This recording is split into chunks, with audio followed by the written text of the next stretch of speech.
अगर फ़ायदा ही करना है तो पूरे देश का करिए, हिंदू का भी करिए, मुसलमान का भी करिए।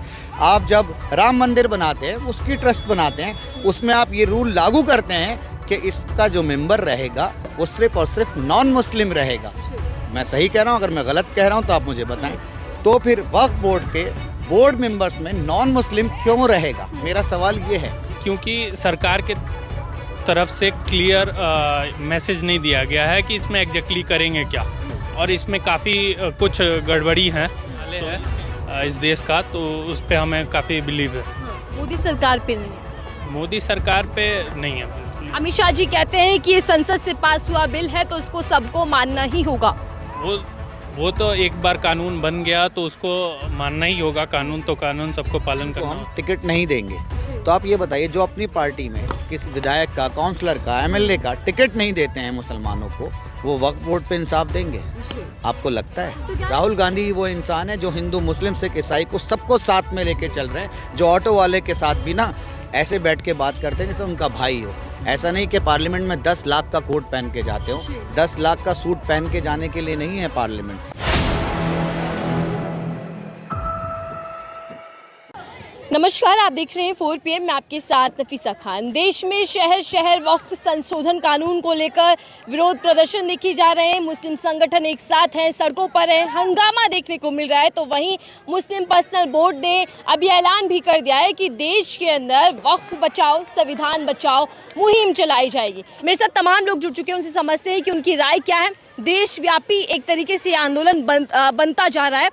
30 अप्रैल को लाइट ऑफ भी कर दी जाएंगी 9 बजे रात के। ये ऐलान मुस्लिम पर्सनल बोर्ड ने किया है कि तमाम मुसलमान देश के अंदर बिल्कुल अंधेरा कर दें। चलिए, उम्मीद नाम दिया है तो उम्मीद कितनी है मुसलमानों को, ये भी जान लेते हैं। बहुत बहुत स्वागत है सर आपका 4 PM पर।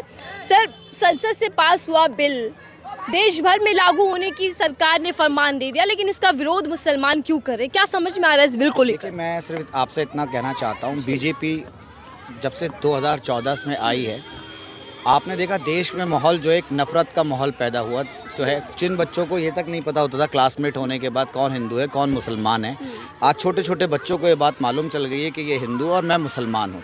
अगर मेरा बीजेपी से ये, सरकार से ये पूछना है मुझे कि अगर मुसलमानों की इतनी फ़िक्र है तो मुसलमानों के लिए और भी जो चीज़ें हैं, मुसलमान के जो बेरोज़गार जवान हैं, बेरोज़गार और चीज़ें हैं, उसमें मोदी जी ने क्या कोई एक काम ऐसा करा जो मुसलमानों के फेवर में हो? वक्फ बोर्ड हमारा अपना है, उसकी ज़मीनें हमारी अपनी है। अब जब जो प्रॉपर्टी मेरी है उस पे मैं कैसे उसको यूज़ करूँगा, कैसे नहीं यूज़ करूँगा, वो आप कैसे डिसाइड कर सकती हैं? अब आप बताइए, ये आपका माइक है, ये आपका माइक है। अगर मैं ये कहने लगूँ कि नहीं ये मेरे कहने से चलेगा, तो फिर क्या फ़ायदा ये माइक आपके हाथ में होने का?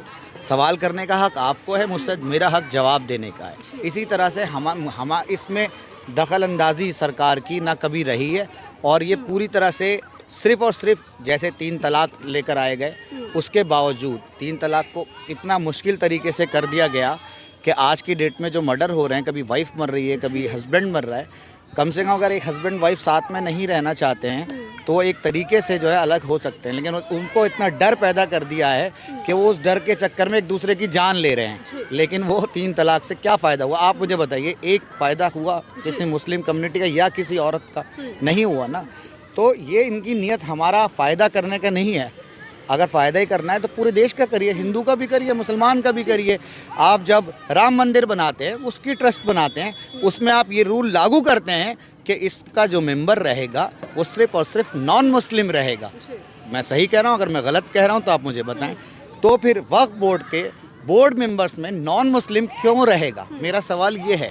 आप बताएं, ये दोहरा क्यों है? अगर राम मंदिर के ट्रस्ट में किसी मुसलमान को बोर्ड मेंबर बन सकता है तो फिर मैं कहता हूँ, मैं खुद कहूँगा, हर मुसलमान कहेगा ठीक है भाई, वक्फ बोर्ड में भी बन सकता है। लेकिन ये दुरंगी राजनीति, ये सिर्फ नफ़रत की राजनीति, ये वो जो मुसलमान एक दूसरे की मदद कर लेते हैं, एक दूसरे को मदद पहुंचा देते हैं, उस मदद को भी रोकने का एक नया तरीका है। बिल्कुल, लेकिन अगर मुसलमानों को वक्फ से इस कानून के आने से फ़ायदा नहीं होगा तो फिर फ़ायदा किसको है? क्यों बनाया गया है कानून? देखिए, मैं आपको बताऊँ, जो बीजेपी की पॉलिसी रहती है उसमें ये रहता है कि वो मुसलमानों का नुकसान करना है, चाहे उसमें 10 हिंदुओं का भी नुकसान हो जाए। उनको, मैं ही नहीं कह रहा उनको फ़ायदा, उनकी जो पॉलिसी है, उनका जो मकसद है, सिर्फ़ और सिर्फ देश को तोड़ने का मकसद है, और ये दिखाने का मकसद है हमारे नॉन मुस्लिम्स भाई को कि हम मुस्लिम विरोधी हैं, आप हमारे हैं, ये हिंदू राष्ट्र हम आपको बना के देंगे। जबकि इस देश में हिंदू मुस्लिम सिख ईसाई सब साथ में आपस में मोहब्बत से रहते हैं। मैं खुद कह रहा हूँ, मेरा बचपन का दोस्त क्रांति किशोर है जो कि आंध्र प्रदेश में रहता है। शाहरुख खान की कोई मूवी रिलीज़ होती है, वही मुझे टिकट वहाँ से करा के देता है। तो हम लोग इस तरह से रहते हैं। लेकिन इन लोगों ने एक ये विचारधारा बना के चलना है कि मुसलमान हिंदू का दुश्मन है, जबकि ऐसा कुछ नहीं है। मेरे घर रहकर गया 7 साल, मेरे घर मेरे साथ खाना खा के गया। अभी भी आज भी हमारे ओखला में आप देख लीजिए, बहुत से नॉन मुस्लिम्स भाई रहते हैं। यहाँ पर जो चाय बेचता है सुनील, उसका नाम सुनील और अनिल है। आप उससे, अभी यहाँ मैं खड़ा हूँ, आप यहाँ से जाइए और उससे चाय पी लीजिए मेरे नाम से। हम लोगों में इतनी मोहब्बत है। तो ये सिर्फ देश का माहौल ख़राब करने की बातें हैं और कोई नहीं है। इसमें मुसलमानों का फ़ायदा नहीं है, ना हिंदुओं का फ़ायदा। लेकिन एक फ़ायदा दिखा के कि इस चीज़ से इनकी ज़मीनें छीन के हम तुम्हें दे देंगे, इनकी ज़मीनों पर हम ऐसा कर देंगे, ये सिर्फ एक धोखे की राजनीति। बात करनी है तो रोज़गार पे बात करो, डेवलपमेंट पे बात करो। बात करनी है तो युवाओं का जो बेरोज़गार ही है उस पे बात करी जाए ना, जो महिलाओं के क्या साथ तो हो रही रहा है ना कि इस बिल के जरिए पसमानदा मुसलमानों का विकास होगा, जिन लोगों तक अभी वक्फ की प्रॉपर्टी पहुंचती नहीं थी उनका विकास होगा इससे। देखिए ऐसा है, जब बीजेपी आई थी तो 2 करोड़ लोगों को नौकरी देने की बात करी गई थी। क्या नौकरी दी गई? 15 लाख रुपए देने की बात करी गई थी। क्या 15 लाख रुपए आपके अकाउंट में आए? तो कहने से कुछ नहीं होता। क्या एक भी वादा बीजेपी का पूरा हुआ? आप मुझे एक वादा बताइए जो पूरा हुआ हो। नहीं हुआ। चाहे, और ये चीज़, ये दुरंगी राजनीति सिर्फ मुस्लिम कम्युनिटी के साथ नहीं है, सिख्स के साथ भी है, दलित के साथ भी है, क्रिश्चियंस के साथ भी है। क्रिश्चियंस के ऊपर कितना जुल्म हो रहा है। तो इस तरह से देश को इतनी अधिक तरीके से लेके जाया जा रहा है, जिससे आने वाला वक्त इन बच्चों का, जो बच्चे खड़े हैं, ये बच्चे क्या सीखेंगे? नफ़रत सीखेंगे। हिंदुस्तान वो फूल था जिसमें अलग अलग तरह के फूल थे, लेकिन खुशबू एक थी। सनमई, पूरे दुनिया में हिंदुस्तान को इस बात से याद करा जाता है कि जहाँ इतनी आबादी है, जहाँ इतने लोग धर्म के लोग रहते हैं, हर 50 किलोमीटर बाद यहाँ की भाषा बदलती है मैडम, लेकिन उसके बावजूद हम लोग आपस में मोहब्बत से रहते हैं। लेकिन आज इस देश का माहौल ऐसा कर दिया गया है कि समझ में ही नहीं आता। और ये वक्फ बोर्ड में मैंने आपसे सवाल करा ना कि राम मंदिर में ट्रस्ट में आप जानती हैं क्यों मुस्लिम कोई मेंबर नहीं बन सकता? तो ऐसी इस पे तर्क दे रही है सर। सुनिए, ऐसी प्रॉपर्टी जो हमारे बाप दादाओं की है, हमारे बुजुर्गों की है, मेरे पास कोई प्रॉपर्टी है, मेरी अपनी है, अगर मैं देख रहा हूँ कि ये भाई के पास पैसा कम है, इनके पास कारोबार नहीं है, मैं अपनी मर्जी से अगर इन्हें दे रहा हूँ तो आपको क्या एतराज़? आप बताएं। उसमें मेरा 5 साल मुसलमान होना ज़रूरी है? अब मैं लाइसेंस क्यों दूँ किसी को, सर्टिफिकेट क्यों दूँ मैं कि मैं मुसलमान हूँ? लेकिन सरकार ये तर्क दे रही है कि इस वक्फ बोर्ड के अंदर ज़्यादा सदस्य मुसलमान हैं, इससे धार्मिक जो आपकी जगहें हैं, चाहे मस्जिद हो, मदरसा हो, उसमें किसी तरीके का कोई खतरा नहीं है, तो फिर इतना डर क्यों? अरे ज़्यादा और कम से बात नहीं है। जब जो चीज़ जिसकी है वो उसमें ही तो रहेगा। अगर हमारी चीज़ है, हम 10 भाई हैं, तो हमारी 10 भाई की प्रॉपर्टी है, उससे आपको क्या मतलब कि इसमें 10 हैं, 8 हैं या 5 हैं? ठीक है, मैं आ रही हूँ आपके पास। आपकी क्या राय है सर? कानून बन चुका है, लागू हो चुका है, लेकिन विरोध क्यों कर रहे हैं मुसलमान? तुम हमारी ज़मीन खरीद के हमें फ़ायदा कैसे पहुंचाओगे? बस यही कहना। रूपरेखा है। मेरी राय है कि ये जो भी जिस तरीके से वक्फ बिल पास हुई है वो सही नहीं है। और जैसे मैं अभी कुछ देर पहले कपिल सिब्बल की इंटरव्यू देख रहा था, उन्होंने 2-3 आर्टिकल का बताया कि उल्लंघन है और ये अनकॉन्स्टिट्यूशनल है।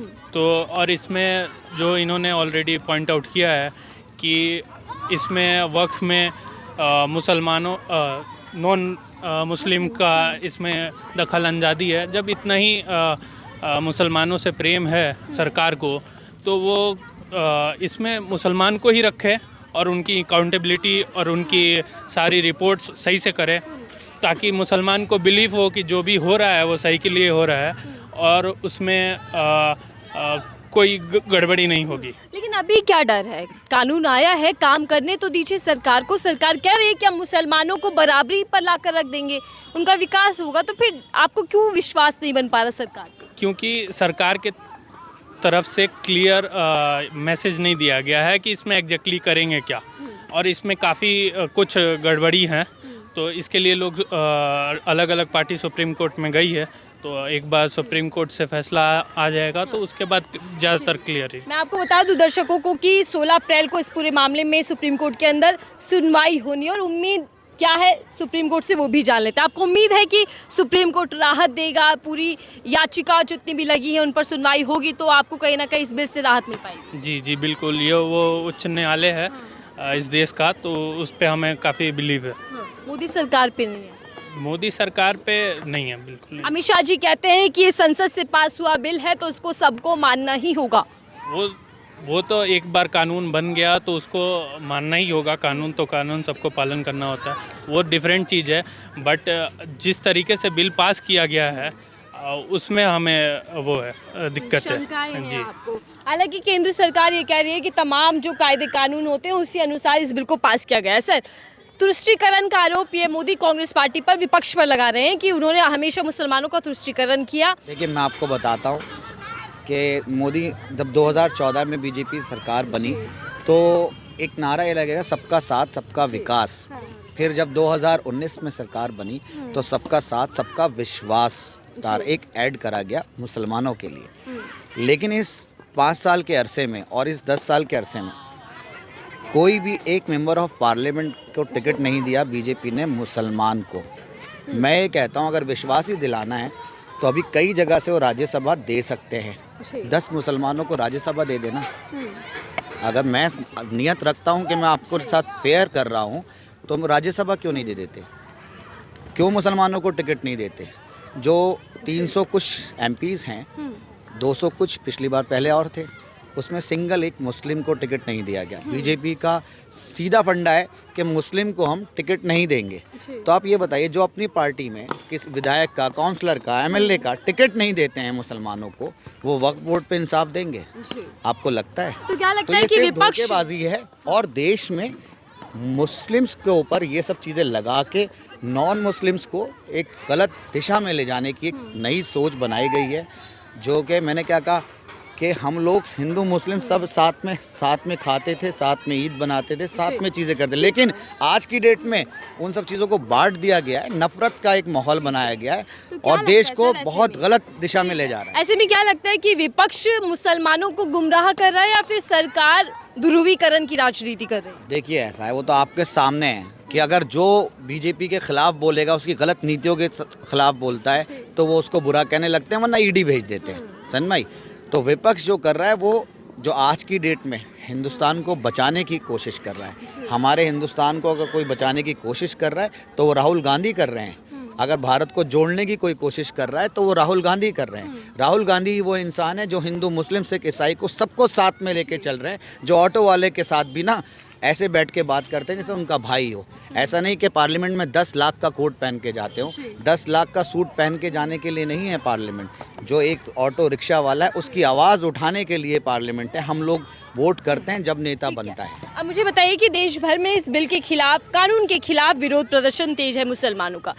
विरोध करना ठीक है, लेकिन हिंसा की जो तस्वीरें आ रही हैं, क्या वो ठीक है? मैं वही कहने जा रहा हूँ कि देखिए, प्रोटेस्ट करना हमारा राइट है। ये बात अलग है कि बीजेपी ने उस राइट को ख़त्म कर दिया।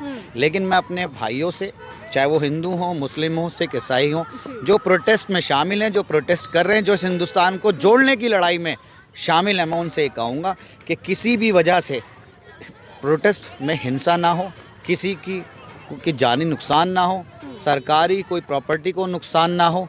क्योंकि सरकार भी ये कोशिश करती है कि इस तरह का अगर प्रोटेस्ट चलता है तो उसे किसी तरह से हिंसा उसमें बनाई जाए और उस प्रोटेस्ट को बदनाम कराया जाए।